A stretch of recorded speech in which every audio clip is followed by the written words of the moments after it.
Bonsoir à toutes et à tous. Merci infiniment pour votre présence parmi nous ce soir pour une soirée littéraire dans le cadre des colloques de Menton. Je vois dans la salle des visages familiers, mais aussi des nouvelles personnes. Alors pour les nouvelles personnes qui viennent pour la première fois sur le campus de Sciences Po à Menton, bienvenue. Nous sommes immensément heureux de vous avoir parmi nous. Si vous souhaitez revenir, n'hésitez pas à nous laisser votre adresse email sur le petit carnet que vous trouverez sur la table au niveau de la grille d'entrée. Nous vous accueillerons à nouveau avec grand plaisir. Pour tous les autres, et notamment, ça me fait très plaisir de voir des lycéennes et des lycéens du lycée Pierre et Marie Curie. Voilà, nous sommes en proximité immédiate des vacances de la Toussaint. Il est tard pour vous, vous êtes venus. Merci beaucoup, ça nous fait très plaisir. Monsieur le maire, bonsoir. Madame la sous-préfète, merci infiniment aussi d'être parmi nous. Madame Isabelle Jarry, vous êtes à l'honneur aujourd'hui en compagnie de George Orwell, votre compagnon. Ma vie avec George Orwell, un livre qui paraîtra le 16 octobre prochain aux éditions Gallimard. Nous avons l'honneur et la chance de pouvoir en parler dès ce soir, 9 octobre. Il vous sera proposé à la vente à la fin de la conférence. Vous pourrez aussi vous le faire dédicacer par Madame Isabelle Jarry. Merci infiniment à Inès Bengalaya et Jibril Belkebir, tous deux étudiants de deuxième année sur le campus de Sciences Po à Menton, d'avoir accepté de vous prêter à l'exercice de la modération, de l'animation de cette soirée. Donc Jibril, Inès, merci infiniment pour cela. Nous sommes très heureux, j'en profite pour remercier Madame Cartarassa, Madame Juste, pour ce partenariat. C'est la deuxième année que le campus de Sciences Po à Menton est partenaire des colloques de Menton. Les colloques de Menton, c'est une belle tradition, ici à Menton, d'animation de la vie intellectuelle depuis 1999. J'avais eu l'occasion d'y participer en tant qu'étudiant en 2007 et en 2008.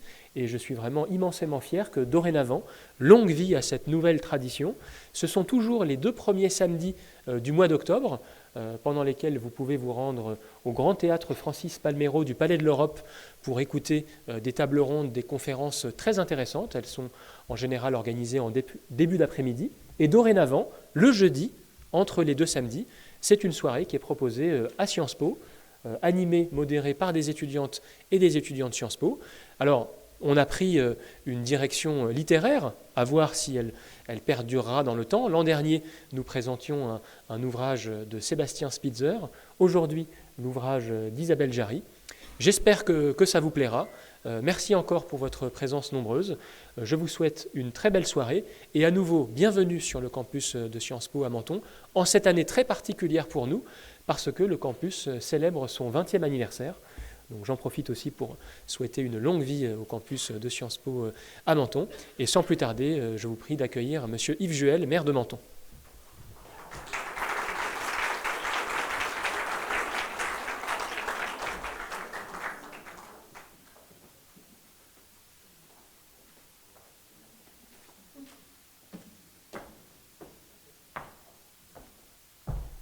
Donc, Madame la sous-préfète, Monsieur le directeur de Sciences Po, Mesdames et Messieurs les élus, chers amis, oui, c'est vrai que c'est un partenariat depuis 20 ans, pas très longue, parce que 20 ans c'est une histoire d'amour, mais à 20 ans elle n'est pas très longue, donc c'est une belle histoire d'amour qui est appelée en effet de tous mes voeux et du vôtre d'ailleurs, à durer beaucoup plus longtemps, parce que ce partenariat étroit, même si de temps en temps certains esprits chagrins en font état, c'est une chance inespérée pour Menton. La preuve encore, en dehors des cours qui sont diffusés à près de 500 élèves de 80 nationalités différentes, c'est vraiment la présence de Menton qui ressort sur toute la Méditerranée, le Canada, les États-Unis.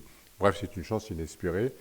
Et quand ce soir on a la chance en plus d'avoir cet intermède entre les 2 colloques du 9 et du 11, du 4 et du 11, excusez-moi, avec l'intermède du 9, d'accueillir Madame Isabelle Jarry, que je salue, qui va donc nous raconter en effet sa vie avec George Orwell.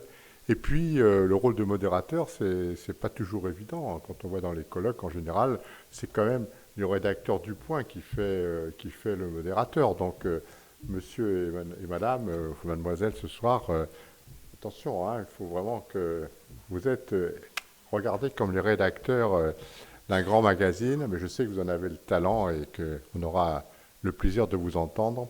Donc pour moi, c'est une fois encore la joie d'être présent à Sciences Po, la joie de pouvoir intégrer, comme depuis 2 ans, l'a dit le directeur Sciences Po, à ces colloques, puisque les colloques, c'est une tradition depuis très longtemps qui est respectée, que mon prédécesseur avait mis beaucoup de cœur à maintenir et qu'on va maintenir parce qu'il faut montrer que Menton est une ville culturelle, c'est une ville universitaire, on le voit avec Sciences Po et d'autres écoles, c'est une ville où il fait bon vivre, et puis quand on sort de Sciences Po, qu'est-ce qu'on a devant nous? La plus belle vue qu'on peut avoir, c'est-à-dire toute la vue sur la vieille ville de Menton et son campanin.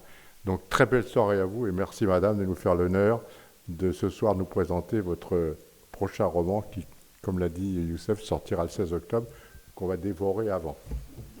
Merci monsieur le maire.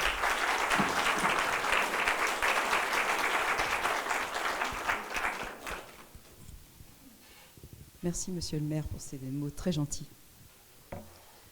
Alors, mesdames et messieurs, en vos titres, fonctions et mérites, bonsoir et bienvenue. Nous sommes très heureux avec mon camarade Djibril d'ouvrir cette rencontre consacrée à Ma vie avec George Orwell en présence d'Isabelle Jarry. Pour être tout à fait honnête, nous avons longtemps réfléchi à la manière de vous présenter, Madame Jarry. Et à vrai dire, nous avons beaucoup hésité. Parce qu'il y a 1000 façons de présenter une écrivaine et aucune ne lui ressemble vraiment. Alors bien sûr, on pourrait évoquer le parcours universitaire impressionnant. Une double formation en sciences et en lettres, un doctorat, plusieurs maîtrises et une œuvre déjà très riche. Mais ce serait réellement passer à côté de ce qui la définit le mieux, ce qu'elle vit, ce qu'elle écrit, ce qu'elle cherche. Isabelle Jarry a cette voix tranquille qui regarde le monde avec précision, sans pourtant jamais cesser de s'en étonner. Elle écrit comme on explore un paysage, avec lenteur, avec respect, attentive à ce qui vit, à ce qui relie. Chez elle, la science n'exclut pas la poésie, la vérité n'empêche pas la beauté. Une vérité qu'elle interroge aujourd'hui à travers George Orwell, cet écrivain dont la lucidité n'a rien perdu de sa brûlure, et qui, dans Ma vie avec George Orwell, devient presque un compagnon d'âme, un guide à travers le brouillard du langage et des illusions modernes. Alors, plutôt qu'une discussion ou une présentation, disons que ce soir, nous ouvrons l'espace à la conversation. Sur le pouvoir des mots, déjà, sur la responsabilité des écrivains, et peut-être sur cette forme d'honnêteté qu'Orwell appelait tout simplement la décence. Merci d'être ici pour écouter, réfléchir et, espérons-le, vous émerveiller un peu. Madame Jarry, bienvenue et merci encore. Merci. Merci.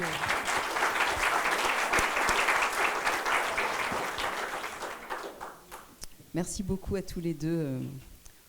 On s'est quand même, on s'est parlé avant cette rencontre avec Djibril et Inès en visio 2 fois.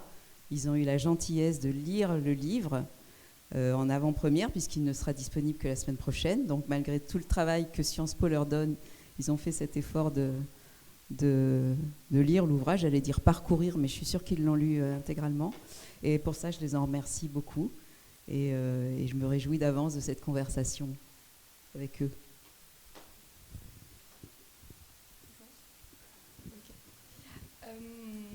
Alors tout d'abord, on aimerait discuter avec vous en commençant par cette question, parce que vous avez déjà parlé de George Orwell, vous lui avez déjà consacré un livre il y a 20 ans.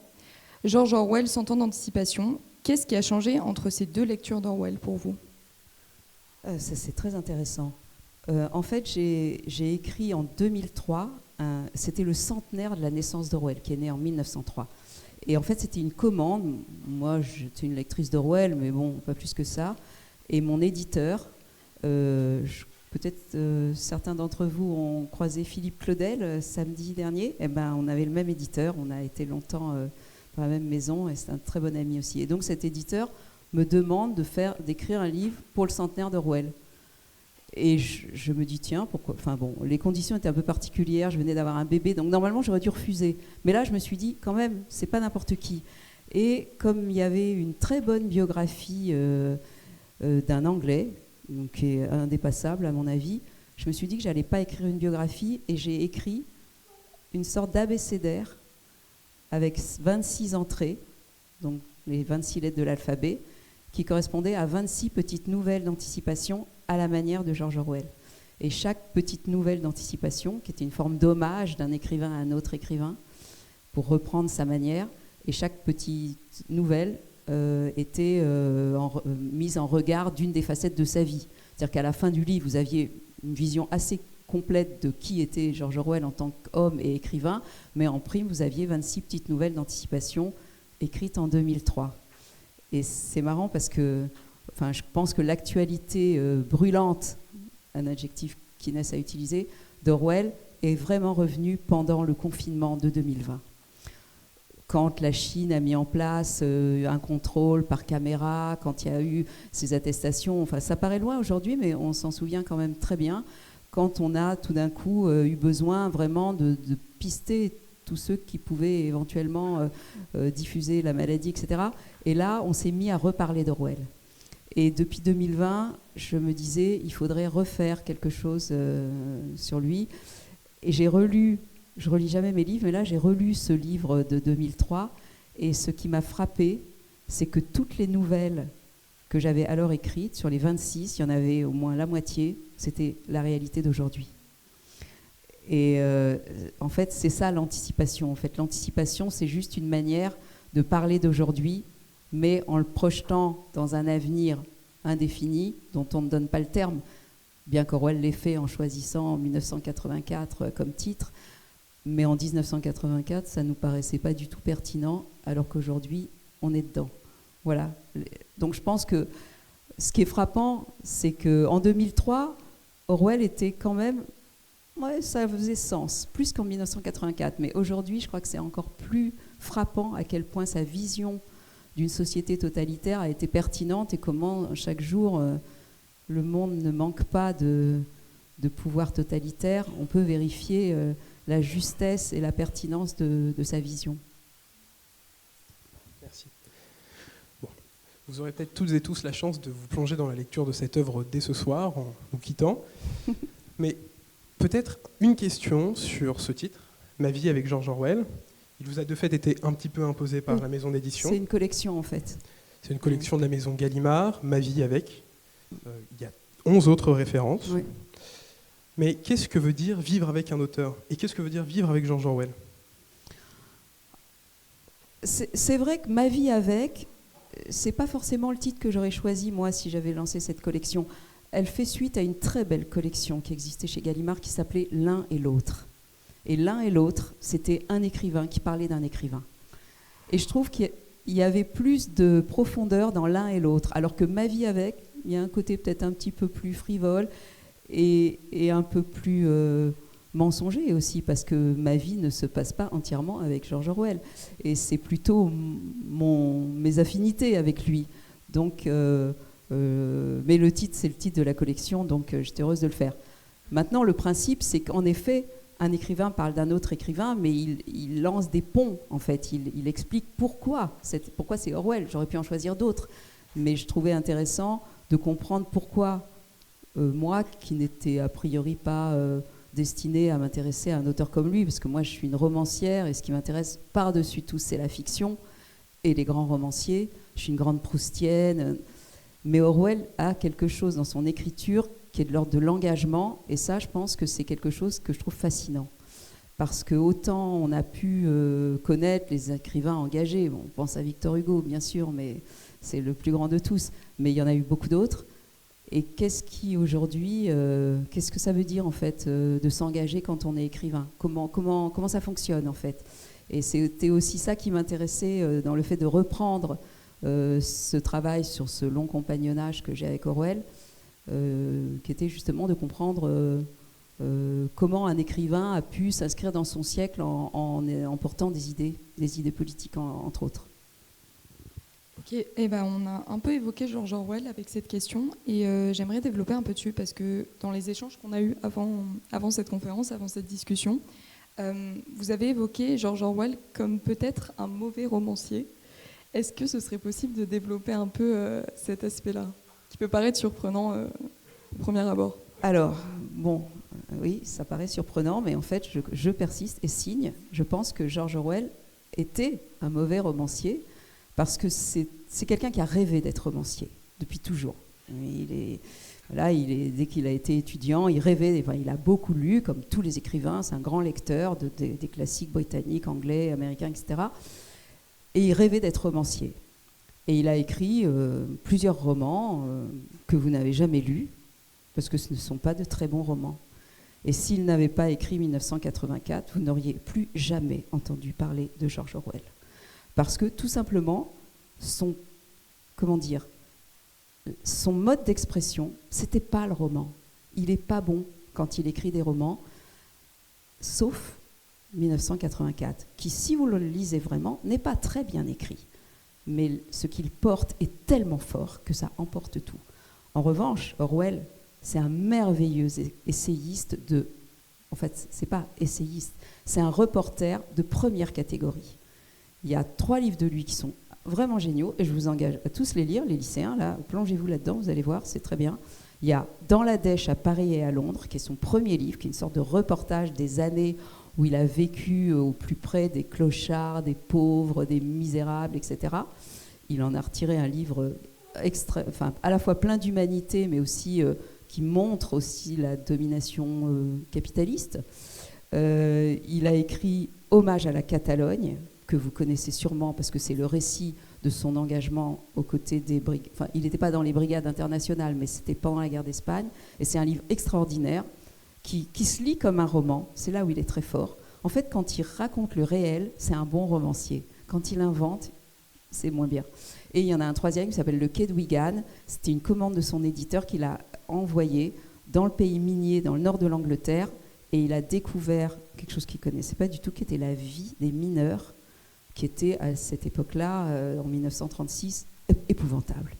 Ces mineurs vivaient dans des conditions atroces, ils étaient complètement exploités, et il décrit cette vie extrêmement dure des mineurs de l'Angleterre, qui chauffent toute l'Angleterre, le charbon des mines, et en même temps, il propose des solutions pour améliorer leurs conditions. Et ça, je trouve que il a toujours ce côté...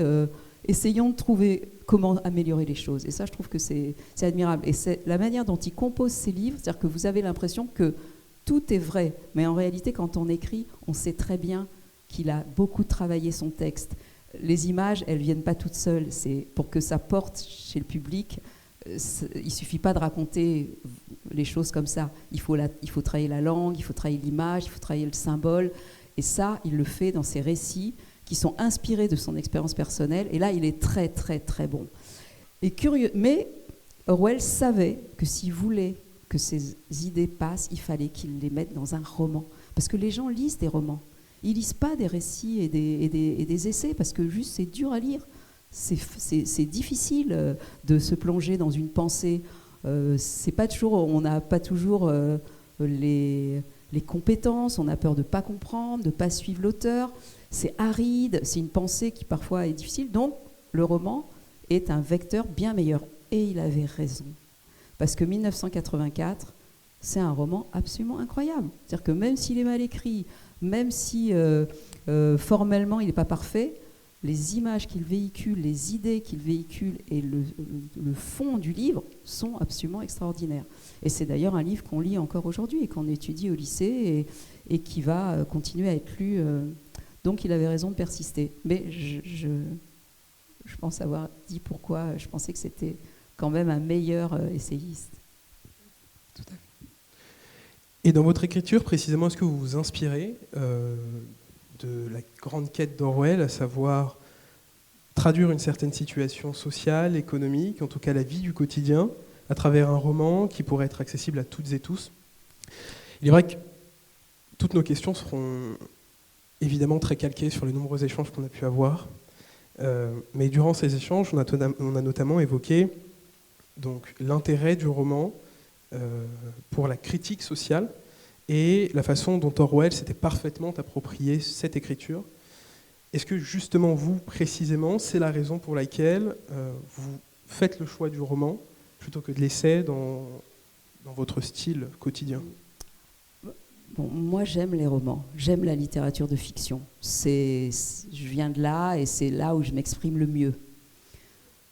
L'essai, c'est un autre mode d'expression qui est souvent le fruit d'un travail universitaire, d'une réflexion très poussée, etc. Ça n'a rien à voir avec le roman. En fait, je fais souvent cette comparaison à mes étudiants de Sciences Po, parce que j'enseigne à Sciences Po Paris, et je les fais écrire de la fiction. Je vais vous expliquer pourquoi. Et je leur dis, quand vous lisez un essai, l'auteur s'adresse à votre intelligence, à votre cerveau, à vos connaissances. Mais quand vous lisez un roman, l'auteur s'adresse à votre expérience sensible. Quand un personnage est en colère, vous savez ce que c'est que la colère, vous l'avez déjà ressenti. Quand un personnage est désespéré, vous savez ce que c'est qu'être désespéré. Ça vous est forcément arrivé une fois dans votre vie. Quand un personnage est heureux, en amour ou malheureux d'ailleurs, vous avez cette expérience. Et c'est en ça que vous vous reconnaissez. Et c'est même pas que vous vous identifiez, c'est que vous connaissez ces sentiments, vous connaissez ces émotions. Et c'est comme ça que ça passe, en fait. Ça rentre par vos sens, pas votre cerveau. C'est pas du tout la même approche. Et ça permet aux écrivains de parler de tous les sujets, y compris les plus importants et les plus graves, de la manière la plus sensible. Et ça, je trouve que... et d'ailleurs, je dis toujours à mes étudiants, si vous voulez connaître n'importe quelle période de l'histoire, lisez des romans. Si vous voulez connaître le 19e siècle, lisez Balzac, lisez Zola. Ne lisez pas, et les historiens qui ont écrit à cette époque-là, plus personne ne lit leurs bouquins. Mais on lit Balzac et on va le lire encore longtemps. Si vous voulez découvrir le début du XXe siècle, lisez Proust. Et je peux vous citer encore d'innombrables exemples. Le roman est vraiment le lieu de l'apprentissage de l'histoire. Mais tout ce qu'on sait de l'Antiquité, on le sait par Homère. Hein. On ne le sait pas par des historiens qui nous ont raconté ce qui s'est passé. On le sait par Xénophon. Et je peux vous assurer, et regardez autour de vous, vous allez vous apercevoir que c'est vrai, en fait. Donc, et mes étudiants, ils sont toujours surpris, et c'est ce que je leur fais faire. Je leur dis, on va le faire, vous allez le faire. Donc, je donne un thème au début du semestre, et ils écrivent de la fiction. Et ils écrivent sur le thème que je donne, et ils écrivent tous des choses complètement différentes. L'année dernière, c'était le fait divers. Donc, chacun devait raconter à partir de ce thème. Ils n'étaient pas obligés de raconter un fait divers, mais c'était le thème. Et ils écrivent une fiction. Et à travers leur fiction, se dégagent des problématiques sociétales, des idées, etc. Et c'est très intéressant pour eux de découvrir qu'en fait, le roman est le lieu de la réflexion et de l'apprentissage. Donc oui, moi aussi, bien sûr que je traite de sujets de société. Je vis dans mon époque. Je travaille sur le motif, si je puis dire. Je vous remercie et j'aimerais encore rebondir sur une des réflexions qu'on a eu quand on a discuté avant d'en arriver aujourd'hui, c'était sur le pouvoir du regard de l'auteur sur l'homme. Vous évoquiez le pouvoir un peu plus fort que la moyenne chez les écrivains en général, sur leur analyse vraiment profonde de l'être humain. Qu'est-ce que vous pouvez en dire, par exemple, sur George Orwell ? En fait, les écrivains sont des grands lecteurs, mais c'est aussi de grands observateurs. Sinon, ils pourraient raconter que leur vie. Or, ils doivent pouvoir tout raconter. Un jeune écrivain doit pouvoir créer un personnage âgé. Une femme doit pouvoir créer un personnage masculin. Il faut tout connaître. Or, pour tout connaître, le mieux, c'est de tout regarder, avec les yeux grands ouverts. Donc, l'observation, et ça, Orwell, c'était quelqu'un d'extrêmement observateur. Mais si je puis dire, c'est la qualité essentielle pour écrire. On ne peut pas... Et Proust aussi, qui s'est pourtant enfermé pour écrire sa recherche, il avait été un grand observateur de la vie mondaine avant de s'enfermer et d'écrire son sublime roman. Donc je pense que... Et les observations de Proust sur la société sont d'une finesse, d'une justesse absolument remarquable. Donc je pense qu'en effet, il faut beaucoup regarder, et puis il faut chercher à comprendre aussi. Mais c'est un exercice très stimulant, intellectuellement et aussi... sensitivement, sentir les gens, savoir à qui on a affaire, comment les gens fonctionnent, c'est passionnant. Il faut aimer les gens, en fait, pour écrire. Merci à vous. Et si Orwell observait notre monde, celui d'aujourd'hui, qu'est-ce qu'il en dirait, justement, vous qui avez tout lu de son œuvre ? Hélas, je pense qu'il se dirait qu'il avait raison. En fait, 1984, pour parler de ce roman, Orwell, il a énormément écrit de petits essais, beaucoup de petits essais qu'on ne lit pas. Ils sont disponibles en français, mais on les lit peu, et on lit son livre, son roman. Et en fait, il a écrit ce roman en disant, on sortait de la Deuxième Guerre mondiale, donc il a fait la guerre d'Espagne, il rentre en Angleterre, le Blitz, la Deuxième Guerre mondiale, il se fait envoyer en Allemagne au moment, juste après la fin de la guerre, il arrive à Dresde, enfin, vous imaginez, donc lui a vécu vraiment les grands totalitarismes du début du XXe siècle, de près, et ça l'a terrifié. Et son livre, il l'a écrit pour prévenir, en disant, si on ne combat pas activement contre ça, voilà ce qui va nous arriver. Et il écrit 1984, qui est une société de contrôle absolu, de pouvoir absolu, où les individus n'ont plus aucune liberté, où l'information est complètement pervertie, où la langue est complètement mutilée, etc. Et je pense qu'en réalité, il ne l'écrivait pas pour faire peur, bien que ce livre soit terrifiant, à mon avis. Mais il l'écrivait pour prévenir. Et d'ailleurs, il appelle ça une satire. La satire, c'est Swift, c'est Rabelais, c'est les lettres persanes, c'est Candide. Hein, on connaît en France la satire. Mais il y a toujours une composante humoristique. La satire doit être drôle. Chez Orwell, c'est jamais drôle. Alors je ne sais pas si c'est parce qu'il n'a pas d'humour. Pour un Anglais, c'est rare quand même. Ou si c'est parce qu'il était tellement convaincu de cette terrible chose qui allait nous tomber dessus et qui nous était déjà tombée dessus, qu'il n'a pas mis une once de légèreté dans son livre, ça se passe très mal et ça se termine très mal. Mais en tout cas, lui, ce qu'il voulait, c'était montrer une forme une forme ultime de ce qui allait arriver si on ne faisait pas attention. Et je pense que c'est toujours valable aujourd'hui. Donc si il écrivait aujourd'hui, il irait peut-être encore un peu plus loin, puisqu'on est déjà pour partie. Enfin, quand je relis les passages où le grammairien qui est chargé de travailler sur le dictionnaire et supprime des mots chaque jour, son travail c'est de supprimer des mots. Et il en supprime, et par dizaines et par centaines, pour qu'il y en ait le moins possible. Le principe étant que plus la langue est pauvre, moins la pensée peut s'épanouir. Bien sûr, si vous n'avez pas les mots pour le dire, vous ne pouvez pas exprimer votre pensée. Donc si vous enlevez la langue, les gens arrêteront de penser. Et quand j'entends Donald Trump s'exprimer, par exemple, c'est extrêmement intéressant pour moi parce que quand on analyse le vocabulaire qu'il emploie, il est très pauvre et il est très exubérant. C'est-à-dire que c'est toujours le plus formidable, le plus grand. Et c'est drôle parce que dans la novlangue qu'Orwell met dans son livre, on ne dit plus le meilleur, le plus formidable, on dit bon plus, bon plus, bon plus. C'est pas la peine d'avoir des mots pour tout ça. On n'a pas besoin de formidable, extraordinaire, merveilleux, etc. Non, bon plus. Et je me dis, oui, c'est vrai, il faut faire attention parce que si on ne prend pas garde, on va nous aussi appauvrir la langue, quelle qu'elle soit. Hein. Le français, non, il se trouve qu'on parle français, mais c'est valable pour toutes les langues. Et ça, c'était une grande crainte qu'il avait et qu'on voit aussi dans les discours politiques, ou plutôt que les discours politiques, les jargons professionnels. Ça, c'est aussi quelque chose d'extraordinaire. Les gens s'expriment tous de la même manière. C'est-à-dire qu'il y a des sortes de phrases toutes faites qui n'ont plus vraiment de sens en réalité, qui désincarnent. Et ça, je pense que c'est vraiment là où les écrivains doivent agir et rester vigilants pour proposer une langue riche, une langue... On a une merveilleuse langue, enfin, beaucoup de langues sont très belles, mais le français est une langue extraordinaire qui nous permet des subtilités infinies. Et il ne faut pas perdre ça, les lycéens, là, il faut que vous ayez du vocabulaire, beaucoup de vocabulaire.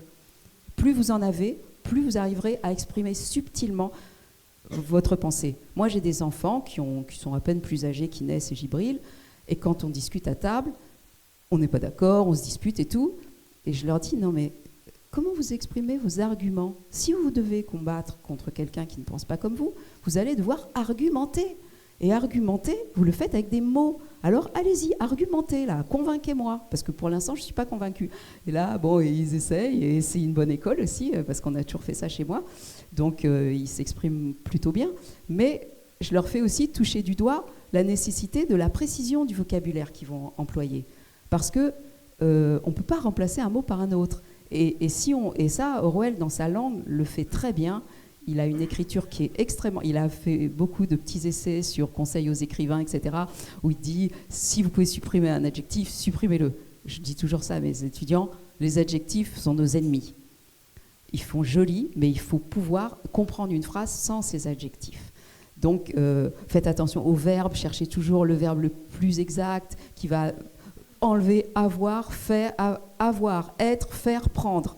Ça, vous supprimez et vous trouvez un autre mot, plus sophistiqué, plus parlant, plus proche de votre pensée. Et ça, c'est un exercice qu'on peut faire à tout âge, qu'on peut faire dès le lycée, et qui est à la fois très satisfaisant, parce que vous allez avoir une écriture qui sera différente, et tout d'un coup, vous allez savoir vous exprimer, j'allais dire, mieux que les autres, et vous allez aussi pouvoir parler, parce que écrire, parler, c'est la même chose. Et vous allez pouvoir convaincre. Tout à fait. Hein ? Pardon, non, tout à fait. Du coup, j'allais justement vous demander, est-ce que entre la novlangue d'hier et la communication politique d'aujourd'hui, vous voyez une continuité ? Oui, mais c'est normal en fait. C'est normal, c'est une continuité, mais c'était déjà le cas chez Montesquieu, c'était déjà la Boétie en parle déjà en 1600 et quelques. C'est pas nouveau. En fait, Orwell, il n'a rien inventé. Je pense que là où il est allé le plus loin, c'est d'arriver à mettre dans un roman la destruction totale de la langue. Ça, personne ne l'avait fait jusque-là. Et ça, je trouve que c'est particulièrement intéressant parce qu'on le voit, on le voit à l'œuvre en fait. On voit comment ça peut arriver. Que même par exemple les médias, les journalistes ne font pas toujours assez attention à la manière dont ils écrivent ou dont ils s'expriment à l'oral, que ce soit à la télévision, à la radio, etc. Et ça, enfin, moi, je connais des journalistes de très grande qualité. Il y a de très bons journalistes et je ne veux surtout pas jeter la pierre aux journalistes. Il y en a qui font extrêmement bien leur travail. Mais ça, et c'est quelque chose aussi qu'on apprend dans les écoles de journalisme. On apprend à écrire. Mais parfois, la vitesse de l'information, et elle s'est décuplée avec les réseaux sociaux, nous font publier trop vite ou nous font négliger cette forme qui a quand même de l'importance. Et moi, par exemple, je ne communique pas sur les réseaux sociaux parce que je ne veux pas parler trop vite. Je ne veux pas m'exprimer juste en réaction parce que je me dis je vais forcément soit me tromper, soit dire un truc que je n'aurais pas voulu dire, soit être en dessous ou au-dessus. Voilà. Donc, et ça, c'est vrai que, par exemple, aujourd'hui, à l'heure où on va très très vite dans les réactions, dans les commentaires, etc., il faut d'autant plus faire attention à la manière dont on s'exprime que ça reste. Une fois que c'est écrit, vos commentaires, ils sont souvent... et je pense que ça fait quand même la différence entre ceux qui vont être juste dans la réaction et ceux qui vont peut-être soigner une forme un petit peu plus élaborée et qui collera plus à leur pensée. Et ça va aussi permettre d'avoir une pensée plus large, plus sophistiquée, plus profonde. C'est très important. C'est important de réfléchir. Je le dis pour les jeunes qui sont là-bas. C'est très important. Il faut penser avant d'écrire. De toute façon, c'est ce que je dis aussi toujours à mes étudiants. Écrire, c'est pas tellement écrire, c'est penser. 2/3 de mon activité, c'est réfléchir. Et 1/3, c'est écrire. Parce qu'en fait, vous ne pouvez pas écrire sans avoir pensé, sans avoir réfléchi, sans avoir décidé de ce qui allait être contenu dans votre texte. Et ça, il n'y a qu'en réfléchissant que vous y arrivez.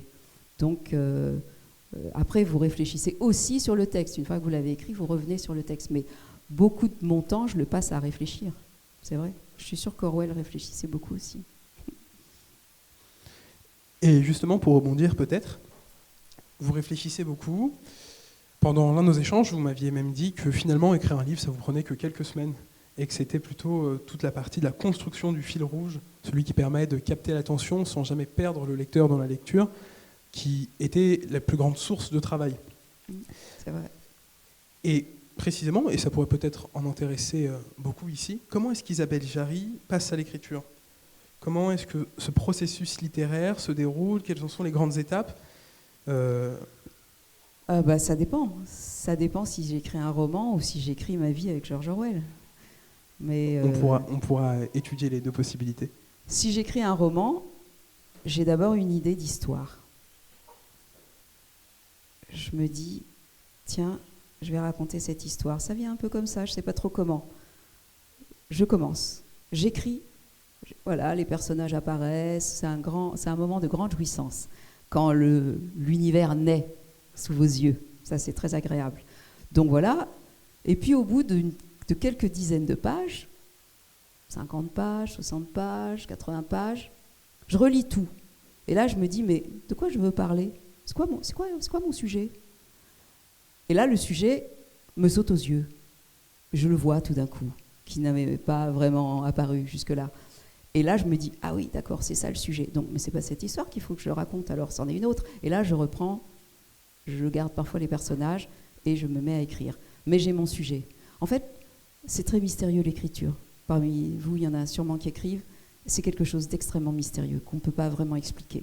Et chaque livre est une aventure différente. Puisque vous parliez tout à l'heure, Gibril, de questions sociales, ma fille avait 4 ans, 5 ans. Elle allait à la maternelle. Et chaque matin, j'habitais Paris, je vis à Paris, j'y suis née. Et il y avait dans la rue, elle ne voulait jamais prendre le chemin le plus droit pour aller à l'école. Au bout de quelques jours, je lui dis, écoute, ma chérie, pourquoi tu veux toujours me faire un détour ? Et je comprends qu'en fait, sur le chemin de l'école, il y avait une dame qui vivait dans la rue, qui n'était pas en bon état, qui parlait toute seule, qui était dans un état absolument lamentable, qui allait très mal. Et ma fille était très mal à l'aise devant cette dame qui vivait dans la rue, qui était sale, qui sentait mauvais, qui criait et tout. Et là, je comprends que c'était ça le problème.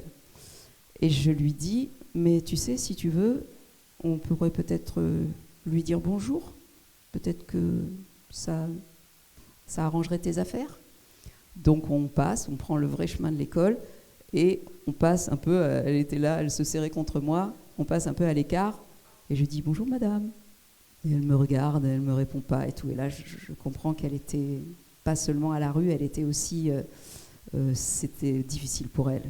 Elle avait sûrement des problèmes psychiatriques, mais ça allait mieux et tout. Donc j'explique à ma fille que c'était parfois difficile pour certaines personnes et qu'ils n'avaient sûrement pas choisi. Donc j'essaye de la réconcilier avec l'idée qu'on pouvait passer, qu'il n'y avait pas de danger, etc.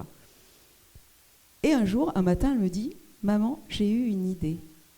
On a une petite maison de famille à la campagne. Elle me dit, puisqu'on n'est pas à la campagne pendant l'hiver, on pourrait lui laisser notre maison et elle irait habiter là-bas. Je dis, ah oui, quelle bonne idée.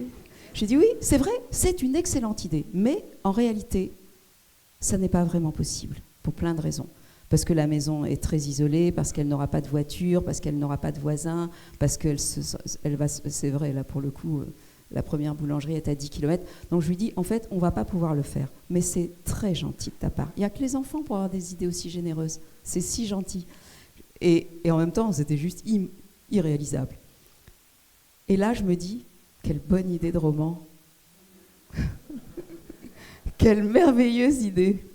Merci ma chérie.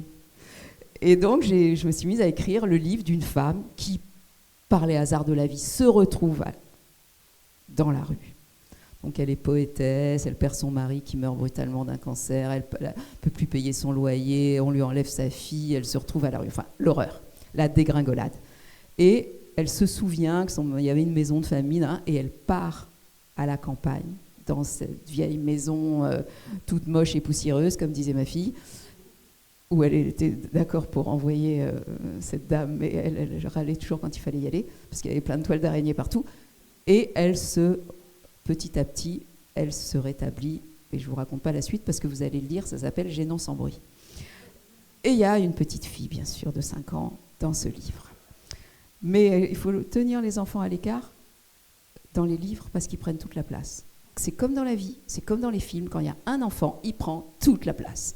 Donc la petite fille est à l'écart, mais elle est là, et bien sûr le livre est dédié à ma fille, et je pense que c'est le roman que j'ai écrit qui a eu le plus de succès. Parce que justement, je parlais d'un sujet de société qui était, comment on fait en fait ? Comment on fait avec ces gens qui se retrouvent à la rue, qui se retrouvent sur le côté de la société. Est-ce qu'on peut les récupérer ? Est-ce qu'il y a une rédemption possible ? Comment la société fait pour s'emparer de ce genre de questions ? Quelles sont les solutions ? Et bon, d'ailleurs, c'est marrant parce qu'en parlant, je me souviens qu'elle perd à un moment le langage. Elle ne peut plus parler, elle devient complètement aphasique. Bon, il ne faut pas que je vous le raconte, sinon je vais vous empêcher de le lire. Voilà. Donc oui, les livres viennent de manière comme ça. Là, c'était une idée que m'avait soufflé ma fille de 5 ans. Sinon, ça faisait très longtemps que je travaillais autour de George Orwell et que je ne trouvais pas la forme. Et quand la collection de Gallimard m'a... La seule chose qui me gênait dans cette collection, c'est qu'il fallait que je parle un peu de moi. Bon, je l'ai fait. On va encore parler un peu de vous, parce que j'ai une question. En fait, lors de nos échanges, à chaque fois qu'on vous parlait de votre passé de scientifique, parce que vous avez fait des études de botaniste, vous disiez en rigolant qu'on fait tous des erreurs. Et... Non, j'ai dit nul n'est parfait. Oui, nul n'est parfait, excusez-moi. Mais du coup, vous venez de la botanique, de la littérature et du cinéma, 3 langages très différents, on peut se l'accorder. Qu'est-ce que ces disciplines vous ont appris de la littérature ? Alors, j'ai fait des études de sciences, de biologie végétale, physiologie végétale, de botanique aussi. J'ai beaucoup aimé ces études. Mes parents ont tout fait pour m'empêcher d'être écrivain, y compris m'interdire de faire Hippocagne, alors que j'étais acceptée dans une très bonne Hippocagne à Paris. Donc ils m'ont convaincue que c'était une très mauvaise idée. Et comme j'étais jeune, je les ai crus. J'ai donc fait des études de sciences. Ne croyez jamais vos parents et ne les laissez pas vous empêcher de faire ce que vous voulez. Mais dites-vous aussi que quel que soit le chemin que vous empruntez, vous allez y arriver. J'en suis un exemple vivant. Donc, je dis, ok, alors l'autre matière qui me plaît, c'est la biologie. Parce que les sciences naturelles, c'est merveilleux, la vie, c'est la vie, quoi. Donc, évidemment, le problème des études, c'est que plus on avance, plus c'est intéressant. Vous faites première année, deuxième année, troisième année, quatrième année, cinquième année, ah oui, la thèse, ça c'est bien. Donc je vais jusqu'au bout. Mais comme je n'avais pas perdu l'idée quand même de faire des études de sciences, en catimini de lettres, je m'inscris à la Sorbonne et je suis en parallèle un cursus de lettres classiques. Sachez, chère Inès, que la botanique est une science extrêmement chère à beaucoup d'écrivains. Proust, encore lui, était un très grand botaniste, grand admirateur de Gaston Bonnier, qui a écrit une merveilleuse flore de France, dont on se sert encore aujourd'hui pour déterminer les espèces, la flore de Bonnier et Layens. Et Proust allait au cours de Gaston Bonnier, au Collège de France. C'est la vie, la nature, c'est très important. C'est le décor des livres. Et à travers, je vais vous raconter une toute petite histoire. Vous m'arrêtez si je suis trop longue. Dans Guerre et paix de Tolstoï, il y a un passage où le prince André, qui est un des personnages principaux du livre, arrive chez lui dans son domaine à la campagne. Il rentre de la guerre, ils se sont fait massacrer. Et là, toutes ses troupes sont décimées. Il est blessé, il est au bout de sa vie. Et il rentre dans son domaine, et à l'entrée de son domaine, il y a un chêne. Et c'est l'hiver, et ce chêne est tout recroquevillé. Et Tolstoï décrit le chêne comme un arbre qui est quasiment mort. Et cette scène nous fait ressentir. Il ne parle pas du prince André, mais on comprend. On sait que c'est de ça qu'on parle, du désespoir, de la mort toute proche, de ce qui nous abîme vraiment intérieurement. Quelques chapitres plus loin, c'est un gros livre qui fait des centaines de pages. Quelques chapitres plus loin, on retrouve le prince André. La guerre est finie, il est amoureux de Natacha, tout va bien. Et là, il revient à nouveau au domaine. Et le chêne, c'est au mois d'avril, mais le chêne est resplendissant. Il est couvert de petites feuilles vertes, ce merveilleux vert des feuilles de chêne, là, au printemps.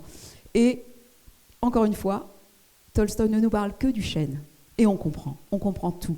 On comprend l'allégresse, le renouveau, la vie, tout repart.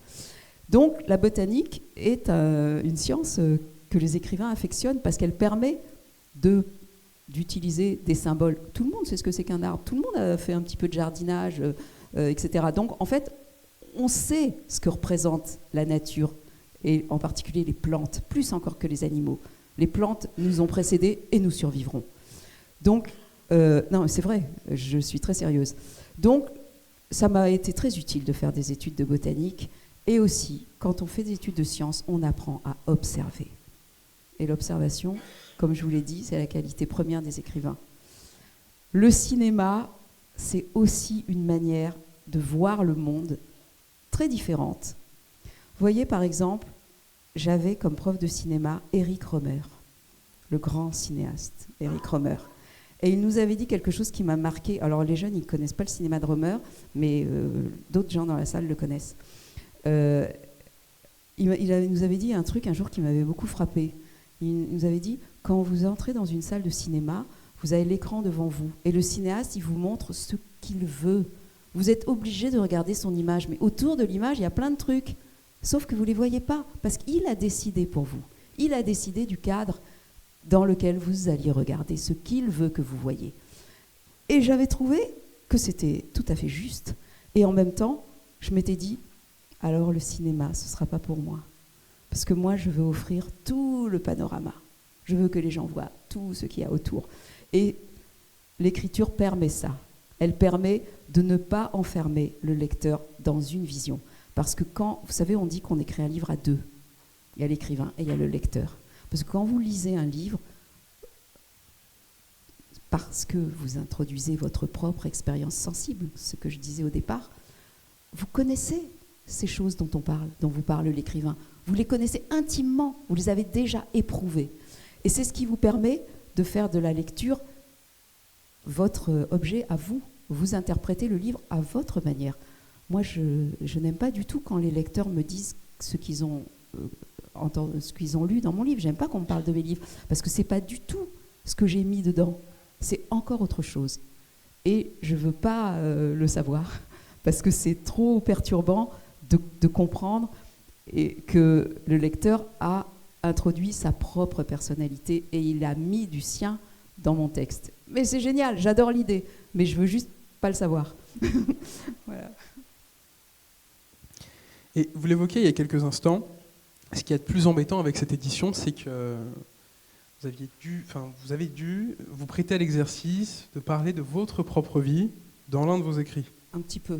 Un petit peu. Et justement, vous aurez toutes et tous l'occasion de le découvrir, vous n'apprendrez presque rien sur Madame Jarry dans cet écrit. Si, c'est pas vrai, il y a plein de trucs que je dis et que j'ai jamais dit. Non, c'est vrai. Mais tout apparaît au détour d'une virgule, et on y remarque quelque chose d'assez fou, c'est une volonté de n'apparaître que très loin du sujet principal qui est Orwell et les grandes thématiques liées à son écriture. Bah, loin et pas loin, parce que justement, alors moi je voulais pas parler de moi, parce que je trouve que ça n'a pas d'intérêt de parler de soi. Peut-être quand je serai très vieille, j'écrirai mes mémoires, mais ça n'est pas encore le moment. Et surtout, quand on parle de quelqu'un comme Orwell, enfin je sais pas, on s'efface, c'est normal, c'est pas du tout l'idée de parler de soi. En revanche, ce que je voulais, c'était tisser des passerelles entre lui et moi, expliquer pourquoi il était actuel et aussi pourquoi moi je l'avais apprécié. Donc c'est ces petits flashs sur des éléments de ma vie ou des moments, etc., qui m'ont permis d'introduire son travail, sa pensée, ses livres, etc. Mais j'avais pas du tout envie de faire... En fait, avant d'accepter, j'en avais lu d'autres. J'avais lu Ma vie avec Colette, et je n'avais pas lu Ma vie avec Proust parce que j'étais en train d'écrire le livre, donc je ne pouvais pas le lire en même temps. Et je trouvais que dans chacun que j'avais lu Ma vie avec Apollinaire de François Sureau, et je trouvais que les auteurs parlaient beaucoup trop d'eux. Non, c'est vrai. Et c'était Apollinaire dont je voulais entendre parler. C'était Colette. C'était pas la personne qui écrivait le livre. Donc je me suis dit, ok, je vais le faire, mais je veux surtout parler d'Orwell.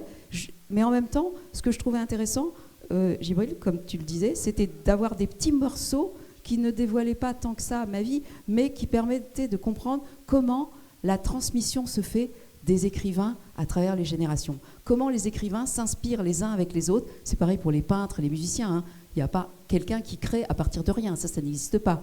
On a toujours des grands aînés qui nous inspirent. Donc en fait, on se repasse le truc, en fait. Comment dire, hein, c'est une sorte de longue chaîne de transmission qui nous relie les uns aux autres.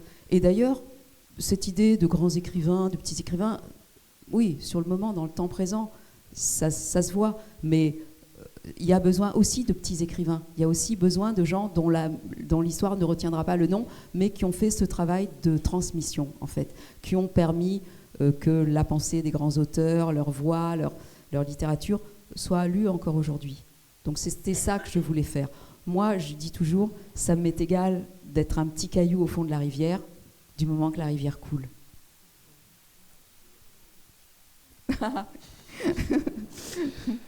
Si vous me permettez ce commentaire, Mais bien sûr. il y a quelque chose aussi que permet justement ce procédé dans cet écrit.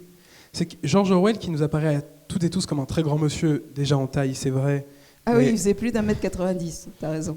mais plus symboliquement aussi, il est difficile de tisser des liens entre notre vie à nous, qui peut paraître bien plus aisée, que celle de George Orwell. Et là où justement Madame Jarry parvient à changer légèrement les choses, c'est qu'elle tisse un premier lien entre la vie de George Orwell avec sa propre vie. Et donc ce premier lien permet ensuite, et on en revient à cette idée de chaîne, de tisser un second lien entre la vie de Madame Jarry et puis notre propre vie. Et en fait, d'une certaine façon, on parvient à créer des liens entre ce que nous sommes et notre construction avec ce qu'est George Orwell. Alors même qu'en lisant 1984 ou La ferme des animaux, il est difficile de tisser des liens avec George Orwell. Ouais, Inès m'a dit quelque chose, parce qu'en fait, on s'est vu en visio vendredi dernier, et pendant le week-end, ils ont lu le livre, et on s'est revus mardi. Et elle m'a dit quelque chose qui m'a fait super plaisir. Elle m'a dit, je me suis retrouvée à travers ce que vous disiez, ce qui est génial quand même. Elle pourrait être ma petite dernière, hein, mes enfants sont un peu plus grands. Et ça, c'est quelque chose qui est un très beau compliment. Ça veut dire qu'en fait, ça traverse les générations, en fait, ce type d'expérience. L'expérience de l'autre, en fait, c'est ça qu'on peut appeler ça comme ça, l'expérience de l'autre. Aller sortir de sa zone de confort et aller dans un endroit où on n'irait pas d'habitude. Et c'est vrai que quand on est jeune, c'est un truc qu'on fait aussi.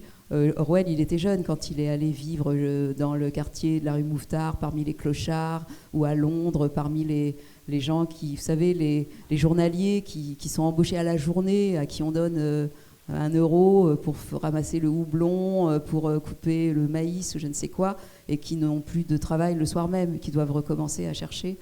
Et il a vécu avec eux pour s'imprégner de cette vie. Mais quand on est étudiant aussi, on fait des petits boulots comme ça qui nous mettent au contact de la vie des gens. On n'aura pas cette vie, on aura autre chose. Mais c'est bien de le connaître. Et je sais qu'à Sciences Po, il y a aussi une attention qui est portée à ça, au fait que ça se fait dans beaucoup de grandes écoles, les stages ouvriers, dans les grandes écoles d'ingénieurs, ou les parcours civiques qui permettent aussi aux étudiants d'aller voir ailleurs, d'aller voir ce qu'ils ne vont pas vivre. Oui, eux, ils travailleront pour le bien commun, j'espère, à un haut niveau. Mais ils auront eu cette expérience de... Moi, quand j'étais étudiante, par exemple, je vous dévoile, c'est dans le livre, mais peu importe, j'ai donné des cours de français à des jeunes femmes migrantes qui arrivaient d'Afrique, pour la plupart, qui venaient retrouver leur mari, qui travaillaient, et qui ne parlaient pas un mot de français. Et je peux vous dire que cette expérience m'a marquée durablement. Jamais j'aurais l'occasion de rencontrer ces femmes dans ma vie ordinaire. J'étais étudiante, vivant à Paris, c'était improbable.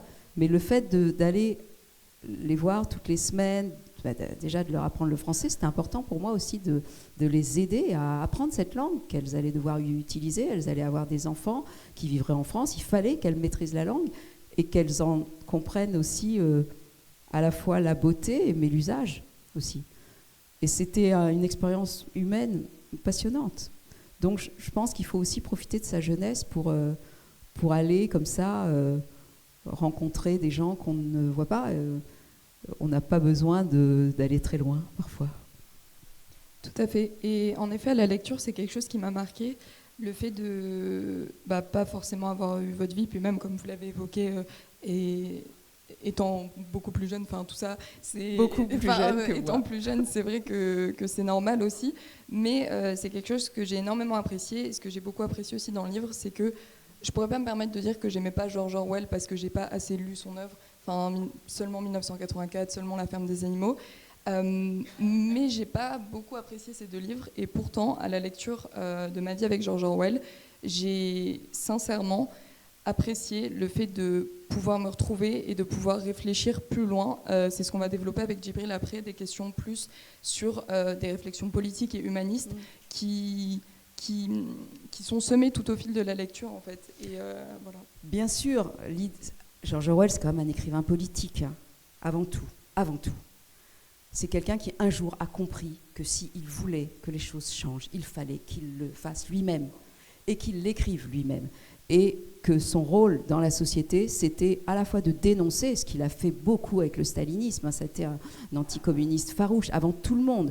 Il a compris au moment de la guerre d'Espagne que Staline était un tyran et qu'il allait vraiment... Et ça, c'est quelque chose qui était ancré en lui d'une manière très vivace.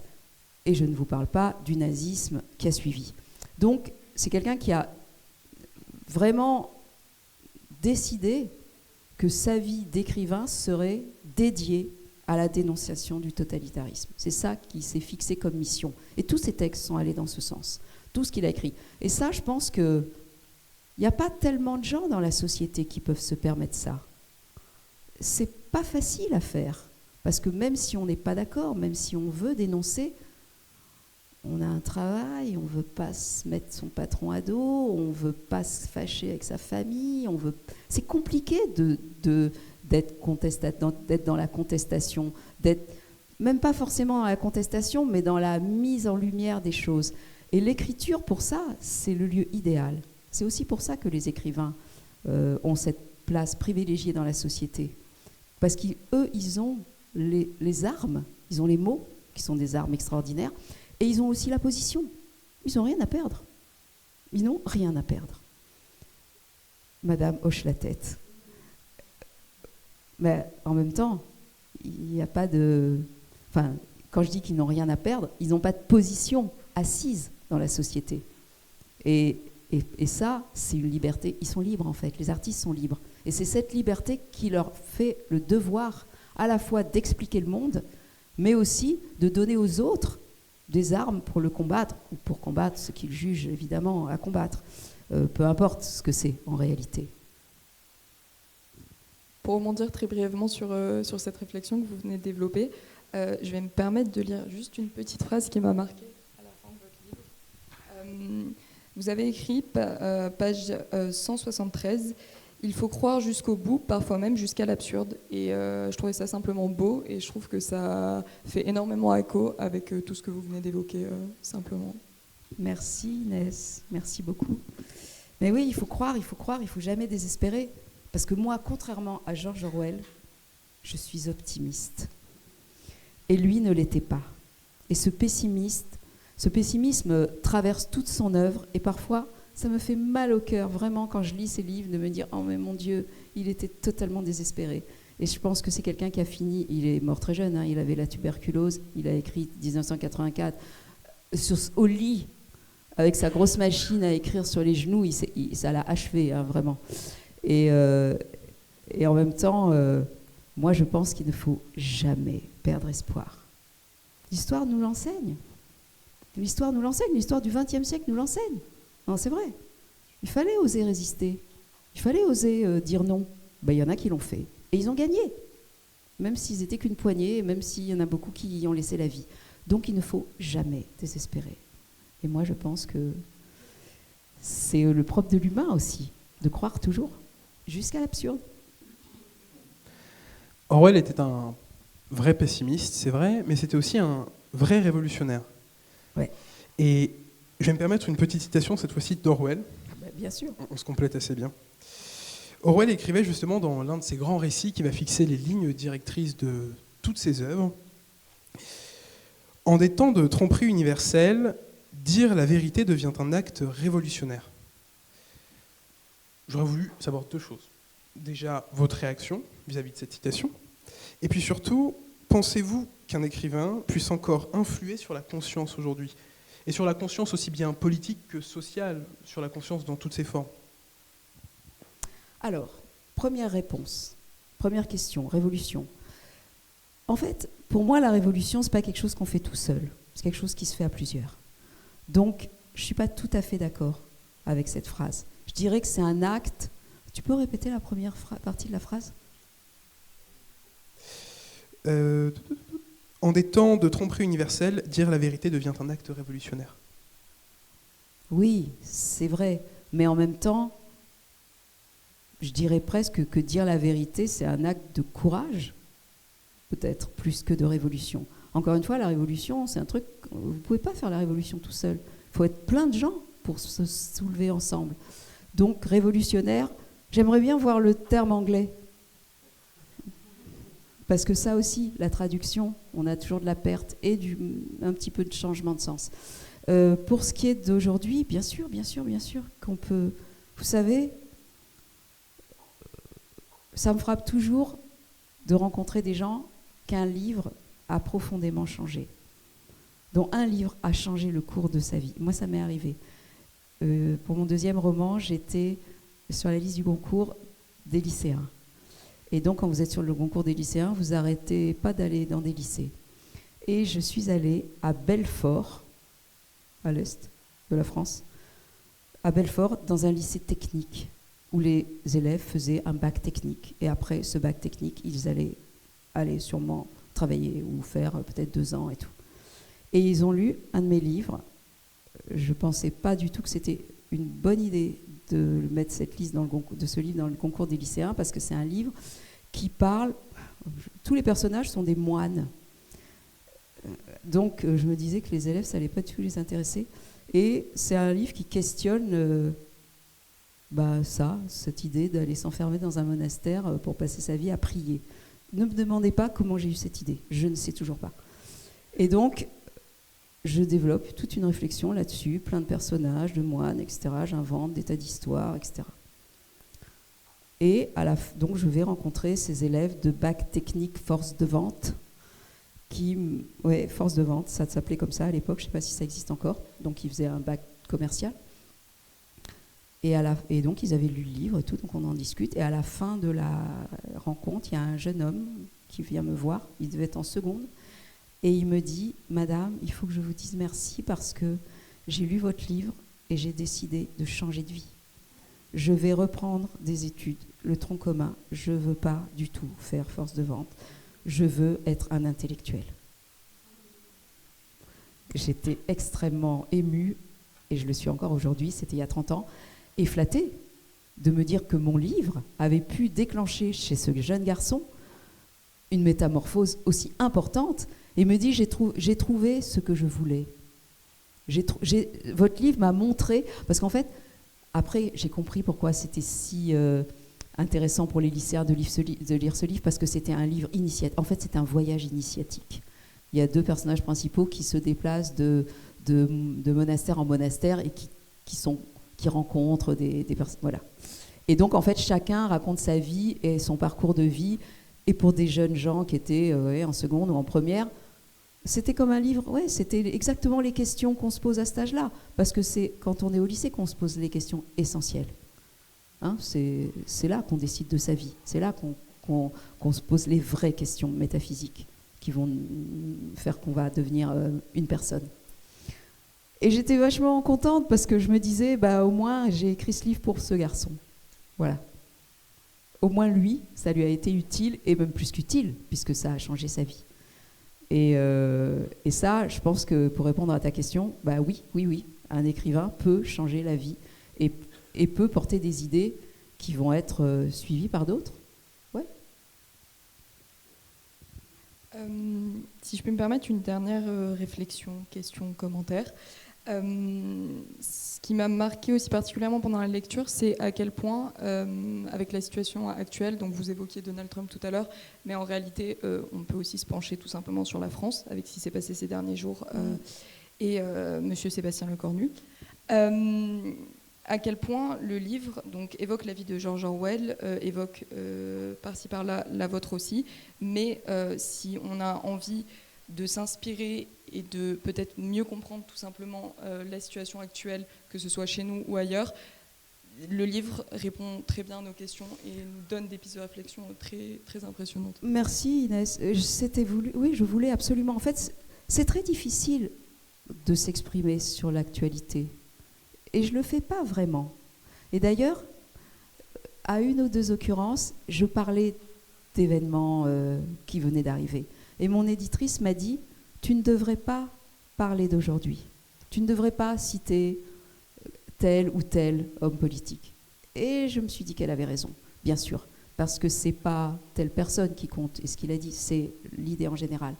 Mais je trouvais que, comme Orwell avait été une sorte de sentinelle dans sa vie d'auteur, et sa vie tout court d'ailleurs, le rôle des écrivains, c'était aussi de donner des éléments de réflexion sur la société. Mais finalement, c'est valable à toutes les époques. À chaque période, ses difficultés. C'est vrai qu'aujourd'hui, il y a de quoi se faire du souci. Mais il faut croire, encore une fois, à la capacité... Enfin bon, on n'a pas le choix de toute façon. On est obligé d'espérer que les forces du bien... Vous savez, il y a un philosophe qui s'appelle Spinoza. Alors, je ne sais pas si on le lit au lycée, c'est peut-être un peu difficile comme lecture pour les lycéens, mais Spinoza parle des passions tristes. La haine, l'exclusion, la colère, le rejet, ces trucs-là qui nous rendent mauvais. Et il dit, il ne faut pas céder aux passions tristes. Et je pense que Spinoza a raison, parce qu'en fait, c'est en ne cédant pas aux passions tristes qu'on s'élève. En fait, il faut toujours essayer de se grandir et de se bonifier, parce que c'est comme ça qu'on arrive à résister aux passions tristes et à tout ce qui est difficile aussi. Donc il ne faut jamais lâcher cette exigence aussi. C'est une forme d'exigence vis-à-vis de soi et des autres que d'être le meilleur possible. On a de la chance d'être des êtres humains. Donc il faut essayer de mériter ce statut. Et peut-être, si vous acceptez de vous prêter à cet exercice, en moins d'1 minute, répondre à une dernière question. Allez. Ça rejoint parfaitement ce que vous étiez en train de dire et ce que vous évoquiez il y a quelques instants.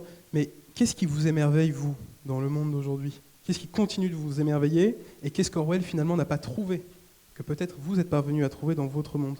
La beauté. Ça, il y en a partout. Il suffit de regarder. La beauté, c'est gratuit. Non, mais c'est vrai. De toute façon, les meilleures choses sont gratuites. La beauté. Vous êtes dans une très belle ville. C'est très beau ici. Je n'étais jamais venue à Menton et je suis vraiment éblouie. La beauté, c'est gratuit. L'air qu'on respire, pour l'instant, il est gratuit. L'amour, c'est gratuit. Enfin, non, mais sérieusement, l'amitié, c'est gratuit. Tout ce qui est vraiment important dans la vie, finalement, il suffit juste de... C'est à portée de notre main, il suffit juste d'en profiter. Ça, c'est assez génial. Et moi, ce qui m'émerveille, c'est toujours la même chose. Les gens, la nature, la liberté. La liberté. J'ai discuté avec une jeune fille, elle était en terminale, donc elle devait avoir 17 ans, et elle était en train de plancher sur son premier sujet de philo. Et c'était la liberté. Et elle me disait, oui, mais Descartes, notre prof nous a dit que Descartes disait qu'en fait, on n'était jamais vraiment libre. Mais je lui ai dit, non, c'est faux. Je pense exactement l'inverse. On est toujours libre, parce qu'on a notre liberté intérieure. Et même en prison, on peut être libre. Et elle me regardait avec des yeux ronds, elle me disait, oui, j'avais pensé à ça, mais je n'osais pas le mettre parce que notre professeur nous n'en avait pas parlé. Et je lui dis, mais tu sais que tu as le droit de penser par toi-même, première chose. Et deuxième chose, c'est quelque chose de très important, cette question de la liberté. C'est le sujet fondamental. Qu'est-ce qui nous rend libres et qu'est-ce qui fait qu'on peut être libre même en prison ? Même contraint de partout, on peut garder au fond de nous cette petite parcelle de liberté qui nous fera toujours être humain. Voilà, on en revient toujours là. Donc oui, je le crois vraiment. Et je l'observe chaque jour, parce que je vois plein de gens qui font des choses merveilleuses et qui s'accrochent et qui refusent la fatalité et qui vont, et qui se mettent ensemble pour aider, Non, vraiment. Vous savez que la France est le pays où il y a le plus d'associations au monde. C'est génial. L'association, rien que le mot. Vous voyez les mots ? Association. Ça veut dire qu'on s'associe tous ensemble pour faire un truc. Souvent un truc bien, en plus. Donc, moi, je ne veux pas céder à la morosité et je pense qu'il faut trouver en soi des ressources pour s'associer et se libérer. Voilà. Pour conclure, oui. je tiens d'abord à vous remercier, évidemment. C'est moi qui vous remercie. Et donc, vous nous avez rappelé, Isabelle Jarry, que lire Orwell, c'est peut-être d'abord apprendre à penser contre soi-même. Dans un monde saturé d'opinions, cette exigence intérieure est sans doute, je dirais, plus la dernière liberté au vu de ce que vous nous avez évoqué, mais reste une liberté...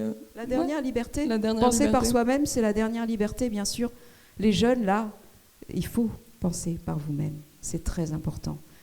Et c'est ce qui vous permettra de devenir de beaux adultes, ce dont je ne doute pas. Je sais qu'ici, à Sciences Po, ils vont tous devenir des beaux adultes parce qu'ils sont dans un écrin qui les aide à cela. Mais c'est valable pour tous, même ceux qui n'ont pas la chance d'être à Sciences Po. Il faut toujours garder cet objectif. Ouais, absolument, Inès. Merci beaucoup à vous deux. Merci à vous. Il a encore une question, Merci. Gibril. Non. Une petite ?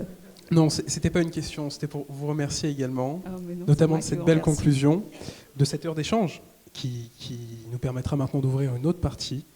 Et puis surtout pour votre regard et vos mots qui, nous le pensons avec Inès, à Menton, résonnent d'une manière toute particulière. Dans cette ville qui, comme vous le disiez, est tournée vers la lumière, où la clarté reste plus que jamais une quête. Merci beaucoup. Merci à vous deux. Et est-ce qu'on a le temps de poser des questions ?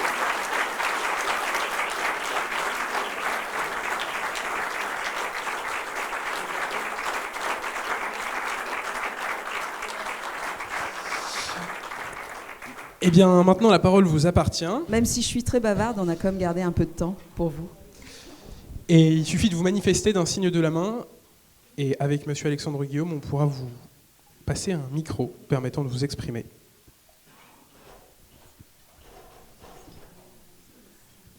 Alors, je voudrais déjà vous dire que vous commencez à rivaliser avec le rédacteur du Point, déjà.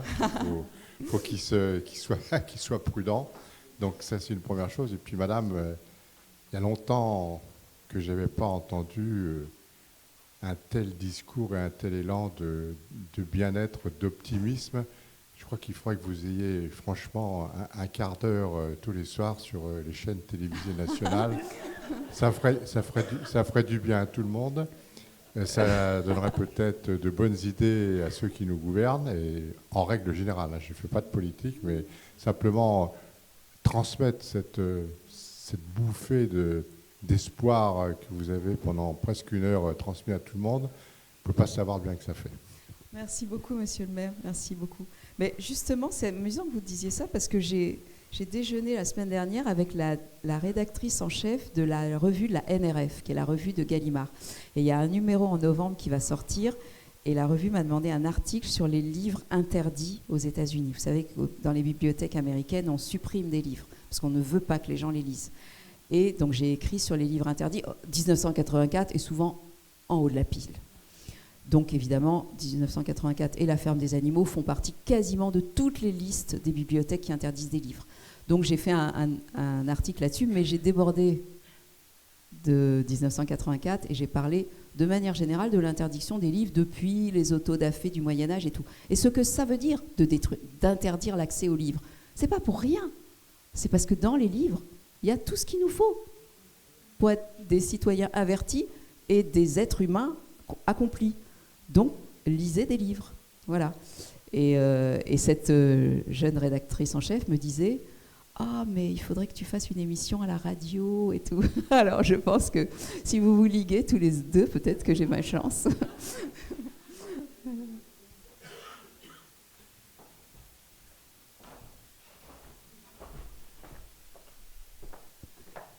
Ben alors, il faut, si vous voulez, moi je peux répondre à des questions ou discuter d'autres choses.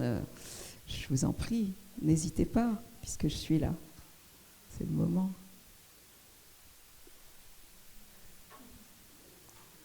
Tout le monde est super timide. Non, c'est vrai. Les lycéens, vous n'avez pas un truc à demander? Ah, voilà, quand même. Vive la jeunesse.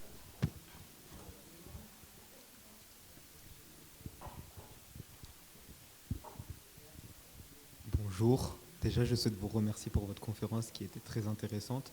Je m'appelle Camille, je suis au lycée Pierre et Marie Curie à Menton. Il faut que tu mettes ton micro plus près parce que sinon les gens devant vont pas t'entendre.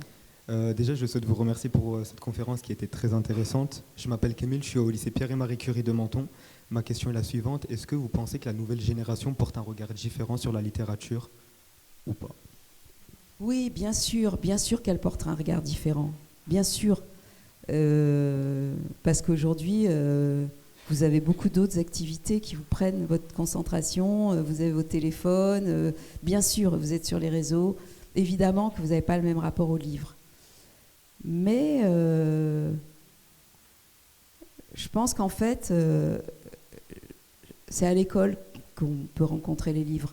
Et par exemple, moi je trouve dommage qu'on lise des extraits et qu'on ne lise pas les livres entiers.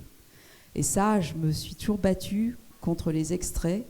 Dans les programmes de l'éducation nationale, on vous fait lire des extraits. Mais un extrait, c'est pas un livre. Un livre, c'est des mois de travail. Moi, j'ai mis parfois 2 ans pour écrire un livre. Donc, on développe son propos. Un extrait, ça donne qu'une facette. En fait, il y a 1000 facettes. Donc, pas lire un livre en entier, c'est pas se plonger dans l'univers aussi qui est proposé par l'auteur. Mais vous savez quoi ?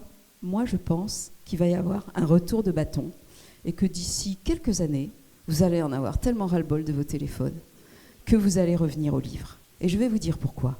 Parce que ce ping-pong de l'immédiateté, des 3 minutes, des 3 secondes, c'est insupportable en fait. On n'a pas le temps de se poser et notre esprit nous réclame un peu de calme de temps en temps.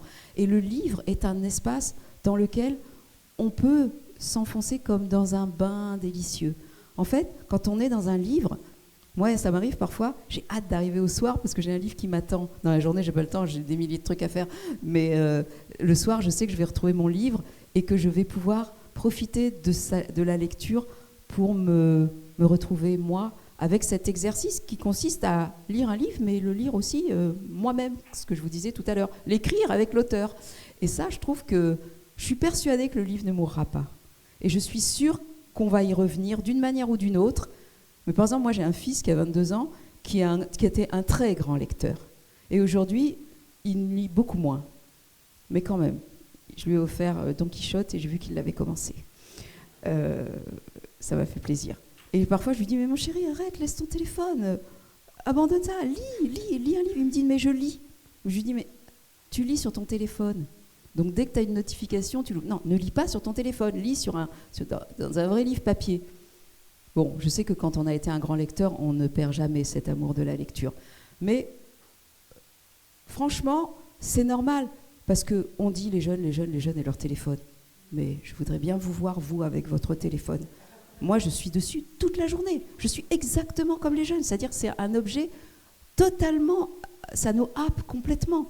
C'est impossible de résister à cette attraction du téléphone. C'est impossible. Donc, vieux comme jeunes, on est tous tombés dans le pot de confiture. Mais je pense que un jour, il va y avoir... vous irez au fin fond du Morvan faire une cure de déconnexion. D'ailleurs, c'est un de mes romans d'anticipation. Parle de ça. Il y a un jeune chercheur qui a un robot et on l'envoie dans une zone blanche où il y a 0 connexion. Et évidemment, il se retrouve lui-même, il se réapproprie son existence. Donc, et puis parce que, encore une fois, les écrivains sont peut-être les rares personnes qui expliquent le monde, en fait. Et quand on est jeune, on a besoin qu'on nous explique. C'est compliqué. C'est compliqué d'avoir une pensée propre, c'est compliqué. C'est aussi pour ça que souvent les gens se laissent entraîner par une figure dominante. L'idée du chef, l'idée de quelqu'un qui va nous dire quoi faire. Mais c'est mieux quand on décide par soi-même aussi. Et cette figure du chef autoritaire qui peut être... Vous avez sûrement lu ces sondages qui disent que beaucoup de jeunes aimeraient avoir plus d'autorité. Mais l'autorité n'a pas que des avantages, elle a aussi son revers. Et de toute façon, quelle qu'elle soit, il faut la comprendre. Il faut comprendre pourquoi on nous impose des choses, par exemple. Et est-ce qu'on a le droit de les refuser ? Et ça, c'est quelque chose, je trouve, qu'on peut trouver dans les livres, parce que les livres, ça apprend aussi la subtilité. Et, encore une fois, ça donne des outils de compréhension du monde. Donc, je ne m'inquiète pas pour la suite. Est-ce que tu lis, toi ? Ouais ? Ça t'arrive ? Déjà, à l'école, vous devez lire. Voilà. Mais... Voilà. Après, moi, je pense que quel que soit ce qu'on lit, alors évidemment, il y a plein de littérature qui n'en est pas vraiment, qui sont des romans peut-être un petit peu faciles et qui n'ont pas cette exigence. Mais bon, ce qui compte, c'est de rentrer dans une librairie. Après, ça, quand on a tiré le fil, un jour, il y aura quelqu'un qui vous mettra entre les mains le livre qui vous fera vous découvrir. Bonsoir, madame. Donc, moi aussi, j'aurais une petite question. D'abord, je voulais vous remercier pour cette intervention qui, comme ça a déjà été dit, était fort enrichissante, mais aussi très positive, alors qu'on parle de Orwell. Et je remercie aussi Inès et Djibril pour cette belle modération avec des questions très pertinentes. Et d'ailleurs, à une des questions, celle de Gibril en l'occurrence, vous avez répondu que la liberté est gratuite, l'amour aussi est gratuit. Or, l'amour peut être douloureux. Ah, mais ça n'a rien à voir. La douleur fait partie de la vie. La souffrance fait partie de la vie. Ça fait partie des choses qu'on éprouve tous. Mais il peut aussi y avoir un dépassement. De toute façon, chaque émotion, chaque sentiment nous apporte quelque chose. Et dépasser les obstacles, c'est quelque chose qui nous apporte quelque chose, qui nous grandit, qui nous fortifie. Donc bien sûr que l'amour peut faire mal, mais quand on tombe amoureux, on ne voit pas du tout les choses comme ça. On se dit que c'est merveilleux et on est très heureux. Ah, alors après, oui, les histoires d'amour finissent mal, souvent. Mais on l'aura eu, ce bonheur, et personne ne pourra nous l'enlever, même s'il est terminé. Merci pour cette belle réponse.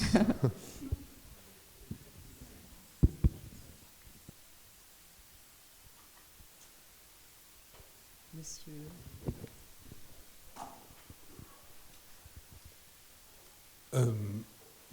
Joël Bouer, je me permets de rebondir sur un moment où vous disiez que quand on écrit un livre, il y a l'écrivain, on l'écrit à deux, il y a l'écrivain et le lecteur. Ça c'est après, le lecteur il vient en deuxième. Il vient en deuxième, oui. Et vous, justement, dans votre façon d'écrire, comment votre écriture a évolué face à l'évolution du lecteur ou le lecteur que vous voulez capter? Est-ce que vous captez toujours le même type de lecteur? Et comment vous avez fait évoluer votre écriture à travers de ce que vous venez de dire? Ah oui, c'est une question intéressante. Moi, j'écris pas pour les lecteurs. En fait, vous ne pouvez pas penser aux lecteurs quand vous écrivez. Ça n'est pas possible. Ce n'est pas possible. C'est interdit. Vous ne pouvez pas penser aux lecteurs. Il faut penser à personne. Vous savez que vous allez être lu parce que vous écrivez pour être lu. Moi, j'écris jamais pour ne pas être lu. Je sais que je serai lu. Mais je ne peux pas penser aux lecteurs. C'est pas possible. Ils sont innombrables. Je ne peux pas le définir. Donc, j'écris parce que je veux dire quelque chose. Comprenne qui pourra. Je lance quelque chose. Le lecteur, il l'attrapera ou pas. Ou il attrapera autre chose que je ne savais pas avoir mis dans mon livre. Parce que ça arrive aussi. Vous n'avez pas vu que vous aviez mis ça, et pourtant, ça y est, et le lecteur l'a vu. Donc, quand vous écrivez, vous ne pensez jamais au lecteur. Et ça, je peux vous dire que c'est tous les écrivains. Après, moi, j'ai été assez surprise de m'apercevoir que mon écriture s'était complexifiée, alors que j'aurais pu croire qu'elle allait se simplifier en vieillissant. Eh ben non. Et j'arrête pas de me dire, reviens à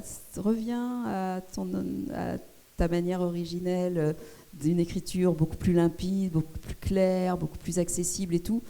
Et en fait, je pense qu'au fond de moi, je veux que mon écriture soit complexe parce que je veux que les gens qui lisent aient une phrase qui les remplisse, enfin qui soit pas tout de suite facile, accessible et simple à lire. Je veux qu'ils aient une longue phrase bien nourrie, bien complexe, etc. Et qu'ils la comprennent jusqu'au bout. Que jamais ils soient perdus et qu'ils se disent « Ah bah dis donc, en voilà une belle phrase ». Non, mais ils ne vont pas se le dire. Mais quand vous lisez, en fait, ça agit sur vous, vous ne vous en rendez pas compte. Vous ne vous rendez pas compte de ce qui se passe, en fait. Mais c'est après, quand vous avez refermé le livre, que ça a infusé, que ça a déposé en vous. Et ça, le lecteur, il ne le sait pas, mais il le sent. Il le sait pas consciemment. Mais en fait, il le reçoit. Donc, au fond, de toute façon, je ne peux pas changer ma façon d'écrire. Dans un livre comme celui-là, qui est un livre assez didactique, où je veux dire des choses. Oui, là, c'est important. Je fais pas... j'écris pas un roman, là, j'écris un essai. Donc, je veux que ce soit percutant. Mais quand j'écris un roman, finalement, je peux me laisser aller un peu à la phrase proustienne que j'admire. Mais si vous lisez Proust, vous vous apercevrez, on dit que Proust est difficile. C'est faux. Proust est extrêmement clair dans ses phrases. Mais c'est une phrase extrêmement limpide. Tout est compréhensible. C'est juste des phrases très longues. Et avec des digressions infinies. Mais la phrase proustienne est extrêmement limpide. Donc ça, c'est aussi quelque chose qui est important pour moi, que ce soit toujours... Mais ça, on ne se rend pas compte, c'est les lecteurs qui me le disent. Moi, je ne me rends pas compte de la manière d'écrire, c'est ma manière à moi, mais je n'ai pas de regard dessus. C'est très difficile de savoir, quand les gens me disent ci ou ça, que ce qu'ils aiment c'est ci ou ça, je suis toujours surprise, parce que je ne m'en étais pas rendu compte. Ça, c'est... Je ne sais pas si j'ai répondu à votre question.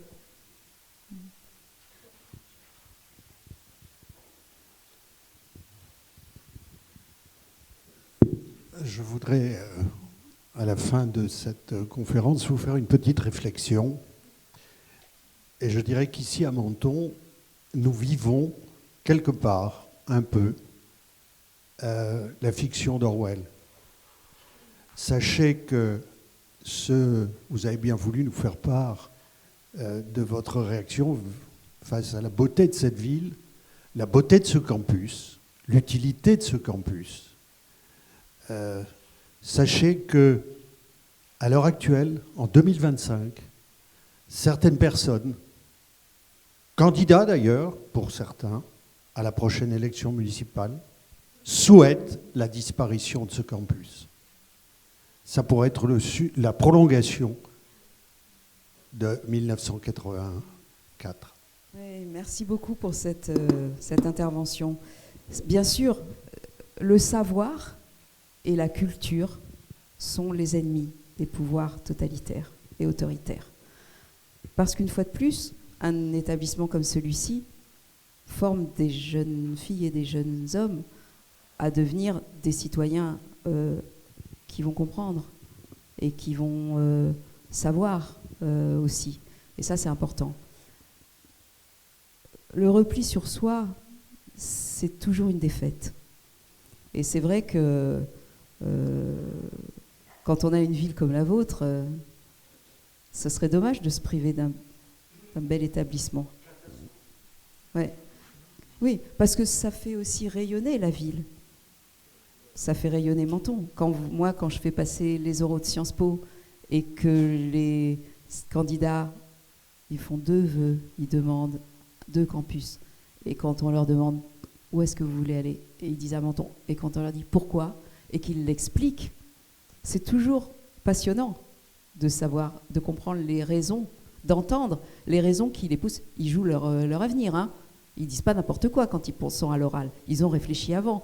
Et ce qu'ils disent, pourquoi est-ce qu'ils veulent venir en Menton, c'est toujours extrêmement pertinent. Et c'est aussi un campus, comme vous le savez, qui est dédié à la culture méditerranéenne. Et ils savent tous à quel point c'est aujourd'hui, dans la situation géopolitique, important, cette région du monde. Tellement important. Donc, et c'est important de comprendre les enjeux. Et je pense qu'ici, c'est ce qu'on fait. Et c'est pour ça qu'il faut que ça reste, bien sûr. Chacun de ces élèves devient, à l'issue de ces 2 années d'études à Menton, un ambassadeur de Menton quelque part. En plus, bien sûr. Dans un poste qu'il aura intégré quelque part dans le monde. J'ai jamais entendu autant par... Ouais. C'est extraordinaire pour une ville comme Menton. Ouais, c'est vrai. Jamais n'aurait pu espérer pouvoir disposer d'un instrument. Ouais. Pardon pour le terme, il n'est pas beau. Oui, d'un outil. D'un instrument comme Mais moi, j'ai jamais entendu autant parler de Menton que depuis que je fais passer l'oral de Sciences Po. C'est vrai, hein. Et je peux vous dire que c'est un campus qui est souvent mis par les étudiants. Ben oui, bien sûr. À vous de jouer. Allez, les jeunes. Merci beaucoup pour cette intervention. Ouais, merci.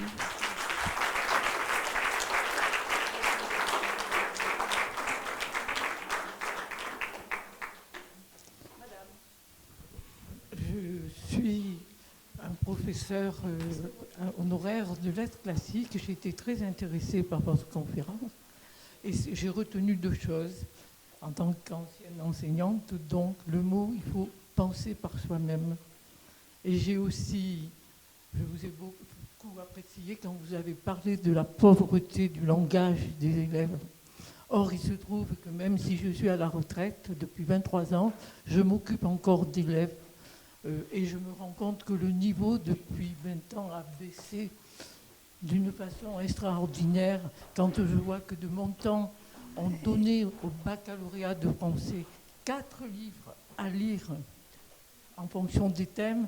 Maintenant, non, on lit un livre et on est sûr d'être interrogé à l'oral sur ce livre. Il est donc normal que les notes soient bonnes. Autre exemple de pauvreté du langage, en troisième, le livre de grammaire en ce qui concerne le degré d'adjectif. Je parlais encore avec mes élèves de collège de comparatif, d'égalité, de supériorité, d'infériorité. Maintenant, non. On parle de degrés faibles, peu, de degrés d'égalité, avec même aussi de degrés de fort. Il est très intelligent, par exemple. Je suis vraiment désolée de voir cela. Comment peut-on apprendre à penser par soi-même si on ne donne pas aux élèves de tout âge les moyens de pouvoir exprimer sa pensée? Alors, madame, je vais vous faire une réponse qui va peut-être vous surprendre. Moi, je pense que la jeunesse d'aujourd'hui a toujours cette force qu'elle avait à chaque génération. Et qu'il ne faut pas désespérer de la jeunesse. Et il ne faut pas considérer que les jeunes d'aujourd'hui sont moins ci, moins ça. Ils sont différents, c'est vrai. Mais ils ont... Écoutez, moi j'enseigne à Sciences Po, j'en vois des jeunes, beaucoup. Alors évidemment, Sciences Po, c'est le meilleur du meilleur, je sais. Mais quand même, ils ont 18 ans. J'ai des enfants qui ont des copains. Chez moi, il y a tout le temps plein de jeunes. J'enseigne à la fac aussi. La sélection est moins rigoureuse qu'à Sciences Po. Mais quand même, je trouve qu'ils se débrouillent drôlement bien. Et certes, ils n'ont pas eu la même formation, c'est vrai. Mais je le vois avec mes enfants. J'ai une fille qui détestait lire. Je ne sais pas si c'était en réaction contre sa mère, elle ne lisait pas, elle. Maintenant, elle fait une thèse d'esthétique. Elle n'y lit plus que des essais de philo, en anglais en plus, et en français. Donc je me dis, il ne faut jamais désespérer de la jeunesse. Et je peux vous dire que quand ces professeurs, rendons grâce aux professeurs, vraiment, tous les professeurs que j'ai eus qui m'ont poussé, encouragé, je ne remercierai jamais assez les professeurs, en particulier ceux de lettres classiques. Mais quand j'ai été convoquée et qu'on me disait qu'il allait falloir que je réfléchisse à un CAP pour ma fille, parce qu'elle ne ferait jamais d'études, et que je la vois aujourd'hui en thèse, je me dis qu'il faut toujours y croire et qu'il faut penser aussi que les jeunes ont cette capacité à aller chercher les choses. Alors évidemment, aujourd'hui, c'est complètement différent, on vit dans un autre monde, et c'est difficile pour nous qui avons vécu le monde d'avant de comprendre la révolution qui est en jeu. Mais moi, je pense qu'il n'y a aucune raison que l'humanité, tout d'un coup, subisse une brusque chute et qu'on devienne des imbéciles. Ça se fera autrement, c'est vrai. Et on peut regretter, moi aussi, je regrette qu'on ne lise plus Guerre et Paix, qu'on ne lise plus... mais je suis sûre qu'ils ont lu Les Trois Mousquetaires, ou qu'un jour ils le liront, parce que c'est tellement génial. Quand on tombe dedans, c'est si formidable qu'on ne peut plus le lâcher. Donc, je pense qu'en fait, il faut résister. Moi, ce qui m'aide à le faire, c'est parce que je suis au contact de jeunes gens et que je les vois et que je suis émerveillée par ce que les textes qu'ils écrivent, vraiment. Et je peux vous assurer que, bien sûr, je les conseille, bien sûr, je les aide, bien sûr. Je leur dis, faites attention à votre vocabulaire, faites attention aux mots que vous employez, lisez davantage, etc. Mais on est là pour ça. On est là pour les aider. On est là pour leur tenir la main. Et je pense qu'il faut leur faire confiance aussi, parce que c'est leur société qu'ils construisent. C'est eux qui vont vivre dedans. Nous, on ne sera plus là. Et ils vont devoir avoir... ils vont trouver les armes. Et quand ils s'apercevront que peut-être elles sont dans les livres, ils liront. Je vous assure, madame, j'en suis persuadée. Je suis sûre... Parce que si on... Enfin, il ne faut pas insulter l'avenir. Vous savez, on dit ça. Il ne faut pas insulter l'avenir. Il ne faut pas insulter la jeunesse. La jeunesse, c'est eux qui vont devoir vivre dans le monde de demain, et je pense qu'ils y arriveront. Je comprends très bien ce que vous dites. Moi aussi, je déplore que les jeunes lisent moins et qu'ils écrivent peut-être moins bien et tout. Mais vous savez, il se passe quelque chose aussi, c'est qu'aujourd'hui, ils écrivent énormément. Parce qu'avec leur téléphone, ils écrivent beaucoup. Et à un moment, ils sont obligés de rechercher du vocabulaire. Parce qu'à force de vouloir dire des choses par écrit, on est obligé à un moment de, vous savez, le langage soutenu. Hein ? Et bien, ils savent ce que c'est, le langage soutenu. Et ils sont tout à fait capables de faire la différence entre un SMS à une copine et quand ils écrivent. Donc je pense qu'en fait, les professeurs dont vous avez fait partie sont là pour... Alors peut-être que vous avez l'impression qu'il y a une démission et que tout part à volo. Mais on a encore des enseignants merveilleux et je pense qu'ils comptent beaucoup pour les élèves aujourd'hui.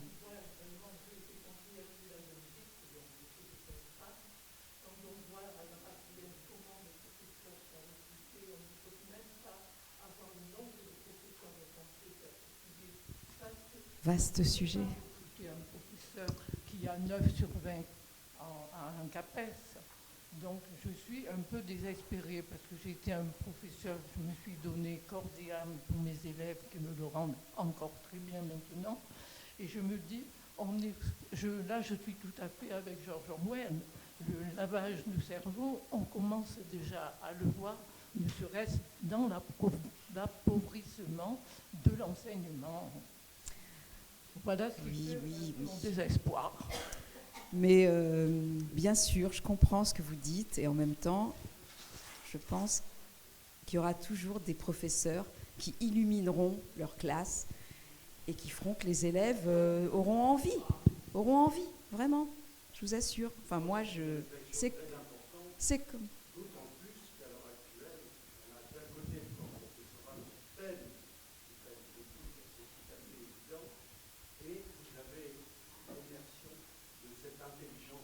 Ah oui, ça c'est un autre problème. Je propose que les colloques de Menton l'année prochaine.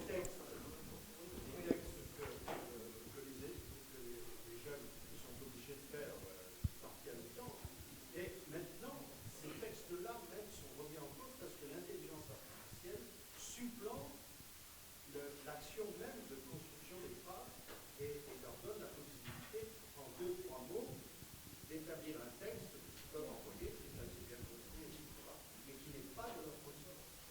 Ouais, mais croyez-moi, quand ils auront vraiment quelque chose d'important à dire, ils l'écriront avec leurs mots à eux.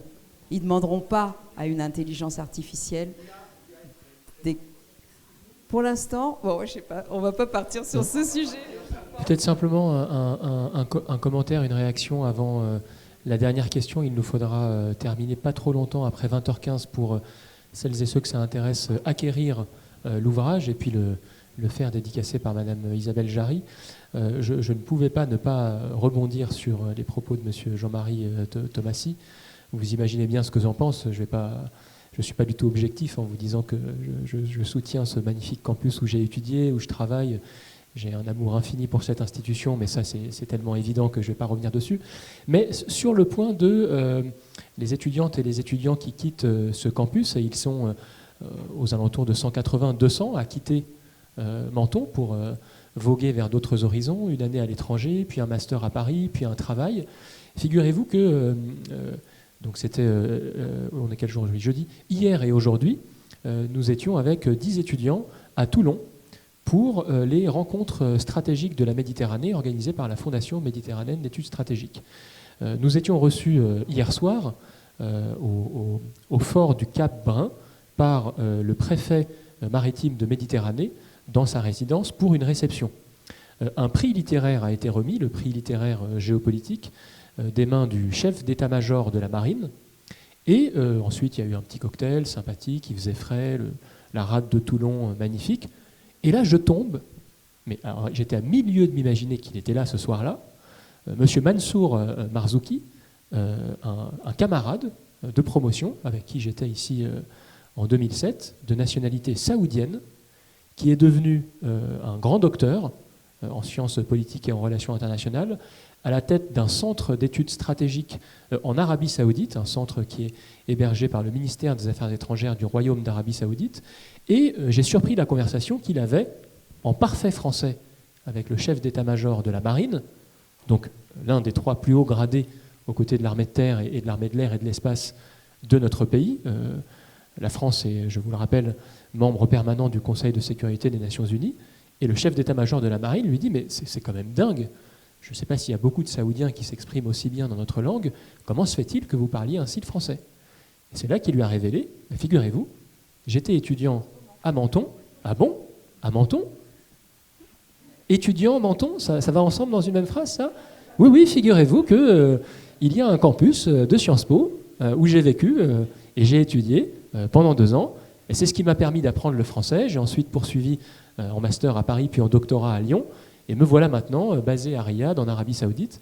Tout ça pour vous dire que, et je suis sûr qu'il y en aurait plein, des anecdotes comme ça, mais Menton arrive à l'oreille de personnes comme celle-là, grâce à ces anciennes étudiantes et à ces anciens étudiants qui œuvrent dans les fonctions qui sont les leurs, un peu partout dans le monde, mais aussi en France. Et donc voilà, ça m'a fait penser à cette anecdote et je voulais que ça soit concret. Donc on revient peut-être pour une dernière question, si jamais il y en a.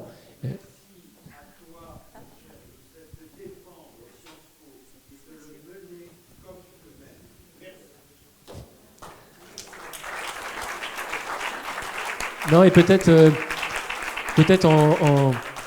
en conclusion, parce que je ne vous ai pas livré cette anecdote tout à l'heure, Isabelle Jarry vous parlait des entretiens d'admission que nous faisons passer aux candidats. C'est comme ça que nous nous sommes connus. Nous étions membres d'un jury, donc nous avions sur une après-midi 6 entretiens à faire passer, 3 entretiens, puis une pause, puis 3 autres entretiens. Quand on fait passer des entretiens, on n'a pas la possibilité de discuter, de faire connaissance. Mais simplement, à travers les questions qu'elle a posées et peut-être les questions que j'ai posées, une forme de rapprochement, de complicité est née. Et au lieu de prendre une pause, on a discuté. Et c'est là que s'est scellé l'accord de l'inviter à Menton. Et l'occasion s'est prêtée aujourd'hui. Donc c'est une belle histoire. Merci beaucoup d'avoir eu cette bonne idée.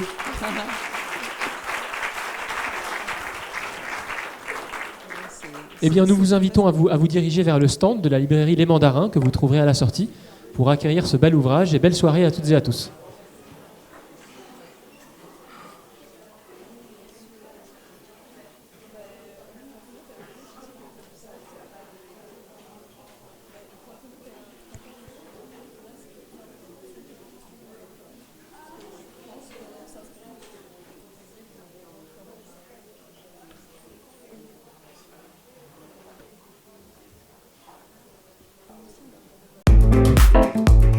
Sciences Po.